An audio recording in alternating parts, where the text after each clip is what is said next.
Здравството потврла во превенцијата. Ревизијата на Државниот завод откри сериозни недостатоци во системот. Одва и 5% од жените се опфатени со скринингот на рак на дојка, додека кај ракот на грло на матка опфатот е од 10 до 15%, што е далеку од европските препораки.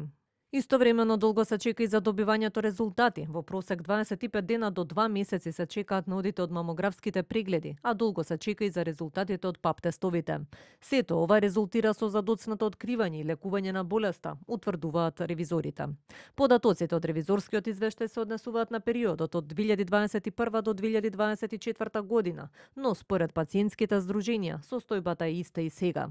Сериозно потврламе во овој поглед и треба да се работи. Има некои чекори направени напред, меѓутоа за да станува збор за скрининг програми, треба да имаме капацитети да го опфатиме целото население. До овој момент ние такви капацитети немаме. Според лекарите, паралелно со скринингот мора да се зголемува и опфатот на вакцинација. Тие треба да бидат синергични. Зашто го кажувам тоа? Заради тоа што треба така да се направи и со скринингот. Кои што таа да речеме за грлото на матката, таа жена која што не отишла на овакво, треба на некој начин да биде подсетена и да биде на некој начин санитетски, законски, со санитетска регулација опомената дека тоа треба да го направи. Министерот за здравство е незадоволен од нивото на превенција. Најавува промени во методологијата на спроведувањето на скрининг програмите. Како човек, јас не сум задоволен од скрининг програмата. Ако ме прашувате како министер, треба да се смени или методологија или нешто да се подобри во целиот пристап.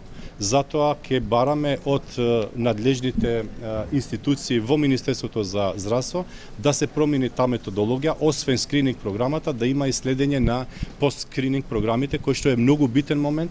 7 април е Светски ден на здравјето. Годинава се одбележува под мотото "Науката ја прави здравствената заштита подостапна". Но без силна превенција здравството ќе продолжи да лекува, наместо да спречува болести.